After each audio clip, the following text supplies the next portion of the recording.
Então Jonas pega, ele ouve a voz de Deus. Ele não escutou, não foi qualquer voz, não foi qualquer um, não foi o prefeito, não foi o presidente, não foi o governador, não foi os amigos dele, não. Ele ouviu a voz de Deus. Foi o próprio Deus que falou com ele: Jonas, vai para a cidade de Nínive. Deus deu uma ordem para ele. Mas sabe o que ele fez, irmãos? Ele ouviu a voz de Deus, ele entendeu que era Deus, mas ele desobedeceu. Porque quando a gente ouve a voz de Deus, a gente precisa de três coisas: ouvir, entender e obedecer. Amém? Amém. Quando você vai lá para Samuel, 1 Samuel 3:8, Samuel estava deitado, dormindo, e de repente ele escutou uma voz: Samuel, Samuel.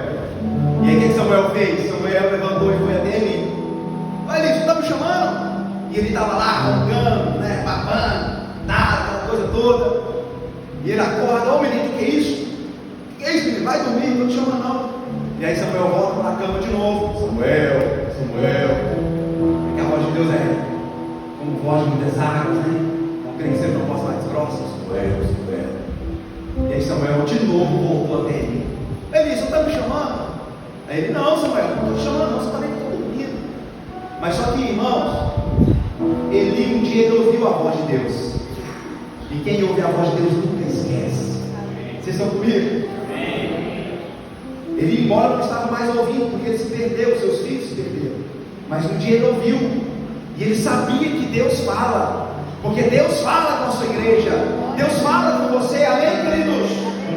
E eu quero dizer que muitas vezes Deus não precisa usar ninguém, Ele mesmo fala com você.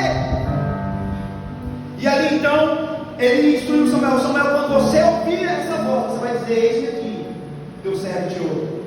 Então Samuel voltou para a cama, deitou e já disse: Samuel, Samuel. O que Samuel fez? Eis-me aqui, Senhor, fala com teu servo. Então até então Samuel só ouvia, mas não entendia. Mas depois que ele foi orientado, ele passou a ouvir Deus, e ele entendeu Deus, e ele obedeceu a Deus. Então quando você ouvir a voz de Deus, querido, entenda que é Deus, e obedeça a voz de Deus. Porque existem três vozes que você pode ouvir. A primeira voz é a voz do seu eu, a voz da sua consciência. E nós temos que tomar cuidado, porque essa voz ela é muito enganosa. Porque a Bíblia fala que o coração do homem é enganoso. Amém, queridos? Então tem hora que a gente acha que foi Deus. Não, vou comprar esse carro, Deus está falando para comprar esse carro, ou essa casa, ou isso, e não foi Deus. Aí você vai e compra, aí você não consegue pagar. Aí Deus, você falou comigo. Deus: não, eu não você não. Eu não falei nada. Que é a voz da nossa consciência. Existe também a voz do inimigo. Às vezes o inimigo fala, ou às vezes ele usa pessoas para falar. E normalmente o inimigo ele usa palavras para nos desanimar, para nos confundir. Porque a função do inimigo é confundir a igreja. Amém? Ele está nem muito preocupado em te parar, mas te confundir. Porque se você estiver confuso, você para sozinho. Amém, queridos? Então o inimigo costuma dizer que você é feio, que você não presta, que você não vai dar em nada. E aí você vai ouvindo essa voz, vai ficando desanimado, vai parando, vai deixando de ir na igreja, e vai desanimando, e a sua caminhada começa a pegar outro rumo. Mas existe a terceira voz que nós precisamos ouvir, que é a voz de Deus. E a Bíblia diz que quando nós ouvimos a voz de Deus, não endureçamos o nosso coração.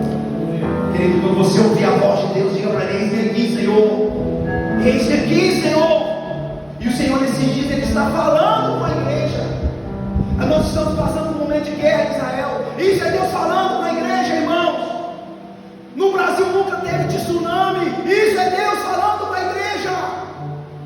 Nunca se viu tanta falta de amor entre as pessoas, entre os irmãos, até mesmo os próprios da mesma casa. Porque a Bíblia diz que nos últimos dias o amor de muito iria se esfriar. Então nós precisamos estar atentos ao que o Espírito Santo diz à igreja. E Jonas ele ouviu a voz